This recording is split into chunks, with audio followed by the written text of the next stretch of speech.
রয়েছে তাদের মধ্যে গীতা আমাদের বিতরণ করার প্রয়োজন আছে। এই গীতার মধ্যে আমি 10টা গীতা যে পরিমাণ অর্থ প্রয়োজন হবে আমি সেই 10টা গীতার দাম আমি সমরকে দিয়ে দিব। ঠিক আছে, আমার ব্যক্তিগত পক্ষ থেকে 10টা গীতা আমি এই গীতা দিয়ে দিব।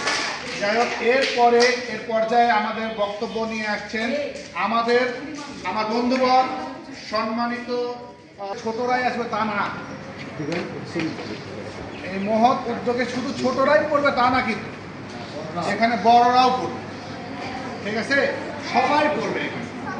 এখানে তো আমরা সবাই ছাত্র, আমরা তো কিছু জানি না, তাই না? আমরা যদি সাধারণ সম্পাদক শান্তা রাধা মাধব মন্দিরের সাধারণ সম্পাদক শ্রী উত্তম কুমার ভৌমিক। সকল প্রশংসা এবং করুণাময়ের। আমি তো ভাবলাম যে আজ আমি কথা নাই বলি, কিন্তু আমার সামনে এতগুলো একেবারে পূর্ব পবিত্র কোমলমুখী শিশুদের থেকে আমি এক লোক সামলাতে পারলাম।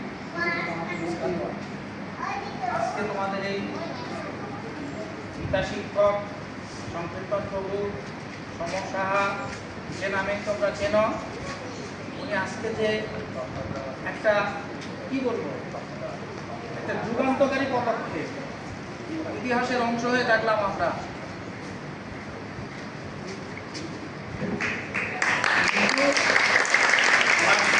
কিন্তু অনেক কথা বলে গেছে, আমি আর সেদিকে না যাই। আমি শুধু অল্প দু একটা কথা বলবো। তোমরা জানো যে আমি একটা কলেজে শিক্ষকতা পেশায় আছি।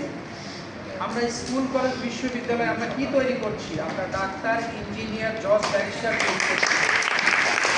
কিন্তু সমর আর মিঠু মিলে আজকে যে উদ্যোগ নিয়েছে, তারা কি তৈরি করছে?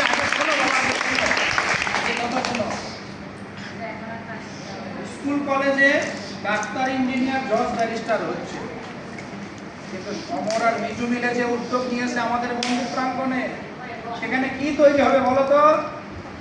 মানুষ তৈরি, প্রকৃত মানুষ, যে জানবে ন্যায় অন্যায়, ভালো মন্দ, ধর্ম অধর্মের পার্থক্য, সেই মানুষ তৈরির কারখানা আজকে উদ্বোধন হলো। অনেক পরিবারে অনেক উচ্চ শিক্ষিত সন্তান তৈরি হচ্ছে, কিন্তু মানুষ হচ্ছে না। অনেকেই পিতা মাতাকে দেখে না, তারা শুধু জজ ব্যারিস্টারই হচ্ছে, মানুষ হচ্ছে না। কেন হচ্ছে না? তাদের ভিতরে নৈতিক জ্ঞান নাই, ধর্মের জ্ঞান নাই, শাস্ত্রের জ্ঞান নেই। এই দিকটা বিবেচনা করে শুরু করতে হয় কিন্তু গোড়া থেকে, দিক থেকে। আর যখন কোনো বিল্ডিং ভাঙতে যায় শুরু করতে হয় মাথা থেকে। তেমনি তোমাদেরকে আজকে শুরু হচ্ছে গোড়া থেকে। তোমরা এই যে কোমলমতি, আমার সামনে যে শিশুরাই বেশি আছো, তোমরা একদম উপযুক্ত সময়ে তোমাদের আমি মনে করি হাতে করে দেবো।